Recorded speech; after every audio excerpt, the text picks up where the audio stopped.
오늘은 마태복음의 말씀을 통해서 구원의 이름 예수라는 제목으로 함께 하나님 말씀을 나누고자 합니다. 말씀을 나누기 전에 한 번 더 서로 인사했으면 좋겠습니다. 메리 크리스마스.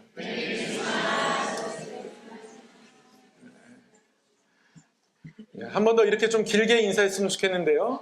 옆 사람에게 크리스마스는 오직 당신을 위한 겁니다. 한번 이렇게 인사했으면 좋겠습니다. 크리스마스는 오직 당신을 위한 겁니다.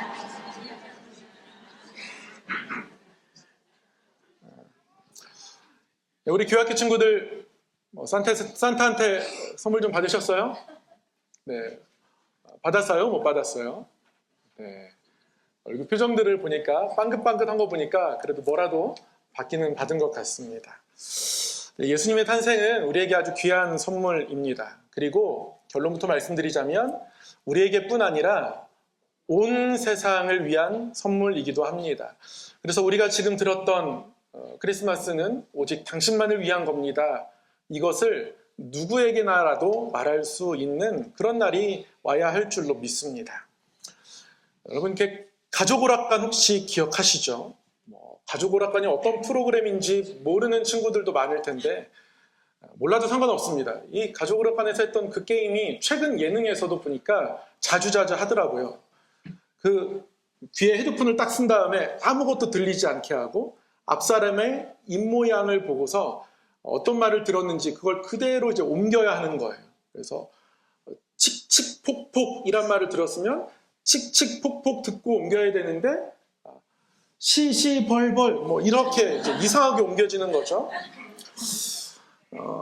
저는 우리 삶에 이러한 게임이 계속되고 있다는 생각을 이제 말씀을 읽으면서 하게 됩니다. 하나님께서 예수라는 이름을 우리에게 주셨는데요. 첫 번째 주자 마리아와 요셉은 그 이름을 잘 전달하고 있는 것 같습니다. 예수라는 이름을 천사로부터 잘 듣고 세상을 향해서 이제 저와 여러분을 향해서 다시 그 이름을 예수라고 전해주는 것 같은데 그러나 듣지 못한 자들은 해수?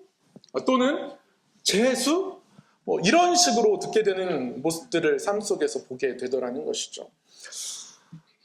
천사가 마리아에게 찾아왔습니다. 아직 결혼하지 않은 상태였는데요. 성령으로 말미암아 그 뱃속에 생명이 잉태되더라는 겁니다.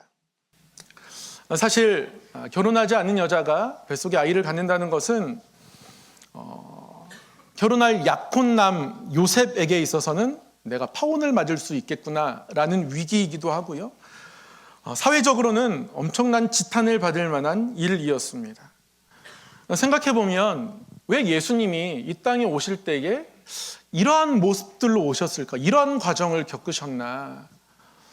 이러한 과정을 겪지 않아도 정말 메시아로서 왕으로서의 모습으로 이 땅에 오실 수 있었는데 예수님은 마리아 입장에서는 굉장히 받아들이기 어려운 모습들로 오셨더라는 것이죠. 천사가 와서 그 이름을 예수라라고 합니다. 여러분, 예수라는 이름이 뭡니까? 예수님의 탄생 가운데 나타난 예수라는 이름을 천사가 이미 지어주고 마리아에게 예수라는 이름을 태어날 아기에게 주어야 한다고 알려주었는데요. 이 예수라는 이름의 뜻이 뭐냐면 구원하다라는 뜻입니다. 하나님께서 구원하신다. 여호와께서 구원하신다. 그게 예수라는 이름의 뜻입니다. 아기의 이름을 예수라고 지으라는 거예요. 그러니까 마리아 입장에서는 굉장히 답답한 일입니다. 내가 죽을 것 같은데 아기 이름은 구원자예요. 나는 망하고 있는데 아기 이름이 구원자예요. 마리아 입장에서는 그 이름을 따르기가 무척이나 어려운 것이죠. 그런데 이 암담한 현실 속에서 마리아와 요셉은 아이의 이름을 예수라고 부릅니다. 예수라고 부릅니다. 지금 당장은 배가 불러오고 사람들의 시선은 따갑지만 천사의 음성을 통해서 믿음으로 이 모든 것들을 받아들이는 것이죠. 이 아이가 이 세상을 구원할 구원자라는 것. 천사는 마리아에게 예수라는 이름을 지으라고 하면서 어디에서 구원하시는가? 예수가 도대체 이 세상이 또는 우리가 어떤 상태이게 어디에서 우리를 구원하시는가? 죄에서 구원하신다라는 이름으로 예수라는 이름을 그에게 주셨습니다. 여러분, 라푼젤 아십니까 혹시? 우리 어린 친구들 아는 것 같고, 이제 사실은 우리 어르신들은 뭐 신데렐라 백설공주 그 정도 선에서 이제 이 공주의 계보가 끊겨 있을 것 같은데요. 요즘 공주의 종류가 너무너무 다양합니다. 정말 많은 공주들이 있는데요. 그 중에 한 공주입니다. 잠깐 라푼젤 이야기를 드리려고 하는데요. 이 라푼젤을 보면 그때나 지금이나 이 안티에이징이 매우 삶에서 중요합니다. 이 라푼젤이라는 공주가 있는데요. 이 공주의 머리에 신비한 힘이 있습니다. 공주의 머릿결 곁에 있으면 늙지 않아요. 그래서 이 고델이라고 하는 사람이 아주 어릴 때 이 공주를 납치했습니다. 그리고는 아주 깊은 숲속에 탑을 만들어 놓고 절대로 탈출하지 못하게 그 안에서 키웁니다. 이 라푼젤 공주는 고델이 자기 엄마인 줄 알아요. 그래서 엄마라고 부릅니다. 그럼 얼마나 이 고델이 이 라푼젤을 열심으로 키우겠습니까? 정성을 기울여야 합니다. 왜요? 라푼젤이 잘 돼야 내가 예쁘니까. 이 라푼젤은 나의 안티에이징의 전부이기 때문에 정말 정성껏 좋은 음식으로 먹이고 잘 돌보고 노래 불러주고 막 이러면서 키우더란 말이죠. 라푼젤도 행복해합니다. 밖에 나갈 생각을 하지 않아요. 밖은 너무 위험하고 지금 여기가 가장 안전하고 좋은 거예요. 엄마가 늘 그렇게 얘기했거든요. 라푼젤 너무 좋습니다. 여기서 사는 동안 이 탑 속에 갇혀 있는 것 같지만 공부 안 해도 괜찮아요. 놀면 돼요. 아침에 일어나서 놀고 먹고 자고 놀고 먹고 자고 막 그럽니다. 그러다가 창문으로 저 멀리서 이렇게 등불이 하늘로 이렇게 띄어져서 올라가는 것을 보면서 저기가 어딜까? 저기를 한번 가보고 싶어 합니다. 거기가 자기 본래 집인 거예요. 자, 여기서 제가 질문을 하나 드릴게요. 여러분, 라푼젤이 지금 스스로는 행복해합니다. 그런데 정상적이라고 할 수가 있겠습니까? 그렇지 않죠. 납치돼서 갇혀 있는 거예요. 그런데 지금 자기가 갇혀 있다는 인식을 잘 하지 못합니다. 또 한 가지, 저 고델이라는 엄마가 라푼젤을 납치해서 그래도 괴롭히고 막 일시키고 막 이런 게 아니에요. 최고의 음식으로 먹이고 노래 불러주면서 잘 키웁니다. 그렇게 잘 키우면 여러분 괜찮은 겁니까? 괜찮은 거예요? 괜찮지 않은 거예요. 제가 어릴 때 저희 어머니에게 정말 눈물이 닳도록 맞은 적이 2번 있어요. 저희 어머니는 굉장히 온유하신 분입니다. 근데 제가 저희 앞집이 조금 더 집도 깨끗하고 부자라고 해서 저기 가서 살고 싶다고 했다가 그래 가서 살아 해가지고 제가 갔습니다. 내일 학교 가야 되는데 책가방을 안 갖고 온 거예요. 책가방 다시 집에 저녁에 갔어요. 그래서 왜 왔냐요? 그래서 책가방 가지러 왔다고 그러니까 엄마 책가방 가지러 왔어 그랬더니 엄마라고 부르지도 말래요. 그래서 제가 아줌마 책가방 주세요 그랬다가 엄마를 아줌마로 불렀다가 제가 그날 정말 많이 맞았습니다. 우리 구약기 친구들 어떤 상황에서도 목사님처럼 그러면 절대 안 됩니다. 제가 그때는 너무 어리석었어요. 그럼 죄가 어떤 뜻이냐면요. 예수님이 죄 가운데서 우리를 구원하러 오셨습니다. 크게 잘못한 것도 없는데 왜 맨날 우리가 죄인이라 그럴까? 이런 생각 할 수도 있어요. 저도 그런 생각하면 할 수 있습니다. 제가 집에서 열심히 집안일도 많이 도와주고 또 애들이랑도 나름대로 잘 놀아주고 또 얘기도 하고 괜찮은 남편, 괜찮은 아빠로 좀 살려고 많이 노력하거든요. 근데 왜 자꾸 죄인이라고 할까? 또 물론 부족한 많지만 그래도 우리 성함교회 너무너무 좋고 귀하고 또 하나님 주신 사명 열심히 감당하려고 노력하거든요. 그냥 하나님 옆에 그렇게 잘못한 게 많나? 그럼 우리가 그런 생각이 들 때가 있습니다. 우리가 무엇을 하고 있는가가 여러분 절대 중요하지 않습니다. 우리가 죄 가운데 있다라는 것이 어떤 뜻이냐면요. 조금 말을 바꾸면 어둠 가운데 있다라는 뜻이고요. 그 어둠 가운데 있다라는 뜻이 뭐냐면 저 라푼젤과 같다 이런 뜻인 거예요. 하나님과 멀어져 있으면 그게 어둠 가운데 있는 겁니다. 근데 생각해 보면 우리는 시시때때로 하나님과 멀어집니다. 하나님을 잘 기억하지 못하고 살아요. 어떻게 하나님 앞에 나아가야 하는지 알지도 못합니다. 그래서 예수님이 이 땅에 오신 겁니다. 우리를 이 어둠 가운데서 구원하셔서 하나님과 다시 화목하게 하시려고, 하나님과 친해지게 하시려고, 그래서 이 땅 가운데에 예수라는 이름을 가지고 태어나신 겁니다. 찬송가에 많은 찬송의 곡들이 있지 않습니까? 장르가 굉장히 다양합니다. 물론 한국 사람이 지은 곡들이 있습니다. 예를 들면 삼천리 반도 금수강산, 하나님 주신 동산, 남궁억이라는 분이 저희 가문에서 또 찬송가를 한 곡 이렇게 써주셔가지고 그런 곡들도 있고요. 선교사들의 고백을 담은 그런 찬송가들도 있습니다.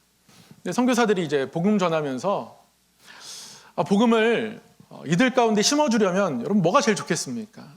예수라는 이름을 심어줘야 되는데 그를 모르는 사람도 많고 이게 어떻게 하면 잘 전해질 수 있을까 생각해보면 정답은 노래입니다. 노래. 그래서 여러 민요들의 급하게 곡을 붙여서 급조된 찬송가도 있고 또 영국이나 미국 찬송가 중에서 너무너무 귀한 고백들도 또 찬송가로 이렇게 들어오고 해서 여러 채널을 통해서 찬송가의 곡들이 켜켜이 쌓이게 됐는데 그 중에 장르적으로 보면 흑인 연가라는 장르가 있습니다. 흑인들이 노예 생활할 때 노예로 지내면서 불렀던 노래예요. 백인들이 흑인들에게 성경을 가르쳐줬습니다. 노예로 부리면서 약간 사심이 들어갔죠. 성경에 보면 주 안에서 순종하라, 상전에게 순종하라 이런 거 있잖아요. 그래서 저들이 성경을 읽으면 더 잘 순종하지 않을까 하는 마음으로 성경을 가르쳐 주었는데요. 이들이 그 안에서 예수님을 만난 거죠.